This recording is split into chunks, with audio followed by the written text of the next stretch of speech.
Okay, so today we're going to have a look at this Acer Swift X SFX16-52G. You can probably see the model number there on the back.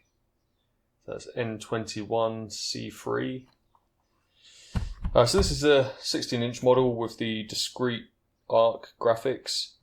The battery in this laptop is dead. I don't think it was charged for quite a long time, so we're going to try replacing it today.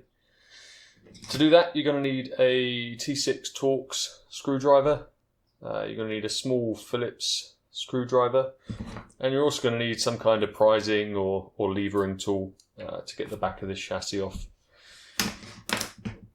So to start with, we've got 1, 2, 3, 4, 5, 6, 7, 8, 9, 10, 11, 12 T6 screws that we're going to have to undo to get this back plate off.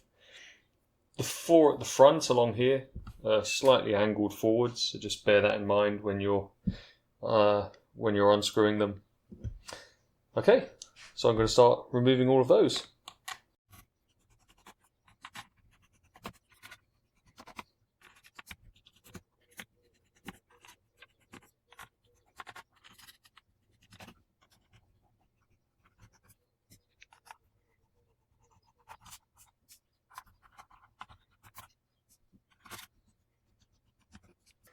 Okay, I'm going to use a magnetic ended screwdriver here just to remove all of these screws completely and put them one side safe.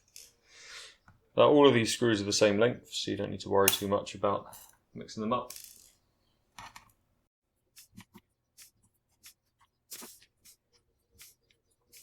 Okay, so once we've done that, the next step is to start unclipping this back panel. Now, the best place to start doing this is to get your levering tool in here by each hinge to loosen each corner. The rest of the chassis this back plate is really quite tight to the edge of the chassis, so it does take a little bit of force to start levering this off. But say the best place to start is just back here in by this hinge, and you'll hear this back corner just click up. And once you've done that, you should be able to then start moving your levering tool along.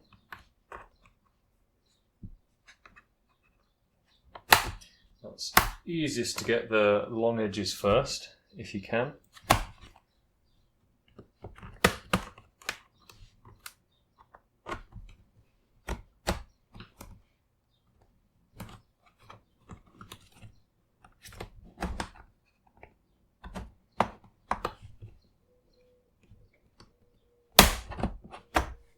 It does take more force than you think, just to get these clips undone.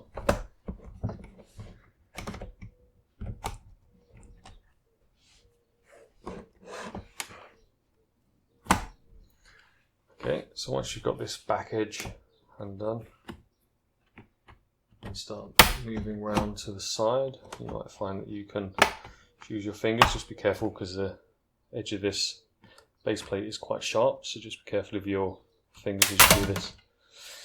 Okay, and there we go.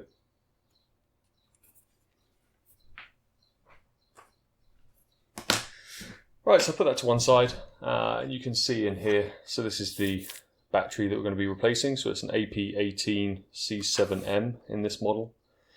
You can see over here, so these are our main SSD NVMe drive. You can see you've got 2 slots here, so I've added a second drive in here, so there is room for expansion.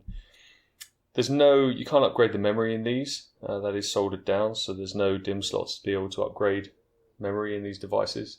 So you've got 2 quite beefy fans in here. So one for the main processor and integrated graphics, and then another dedicated one for the separate discrete graphics. Only other thing in here that is upgradable is the Wi-Fi card. Okay, so next step is going to be to remove the 2 screws. So there's just Phillips screws here, or Phillips head on these screws. So 2 screws, one either side. And then we're going to have to remove this tape and pull out the connector for the battery from the main board. And then that battery should just lift straight out.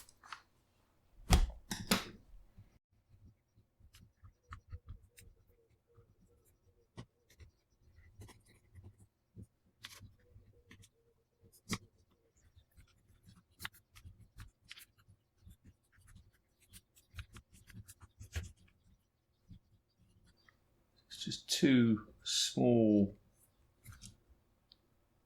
tabs either side that you can use just to slide that connector out there from the main board.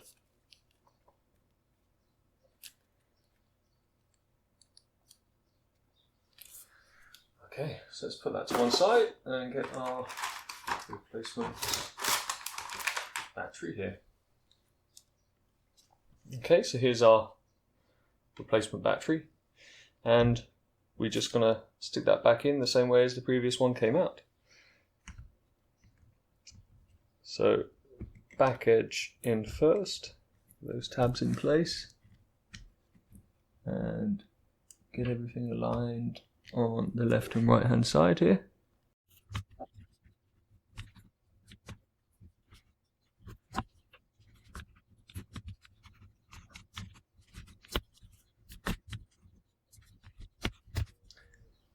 We'll just push this connector, make sure we get it all the way in. There we go.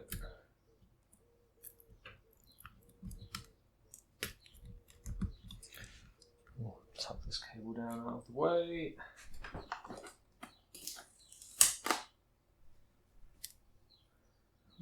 Put some tape back in here over these.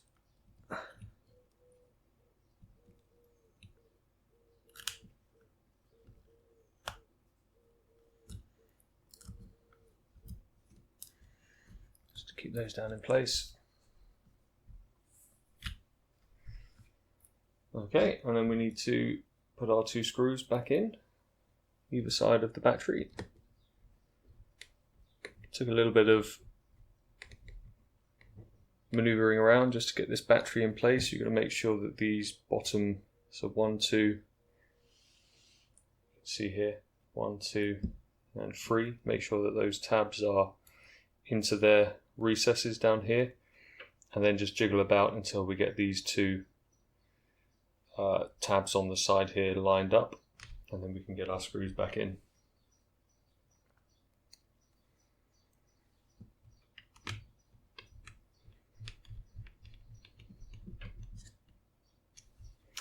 Okay, and there we go. So that's it for the battery replacement. Now we just need to get the back cover back on, get our torque screws back in, and we should be good to go.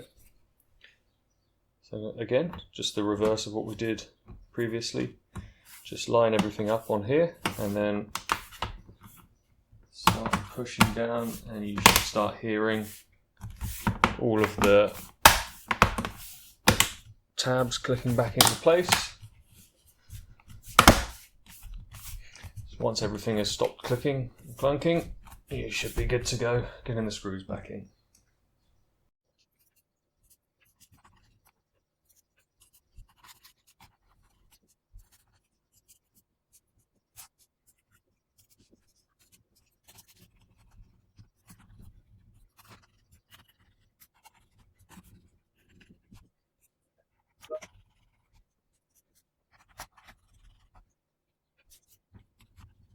And there we go, all done.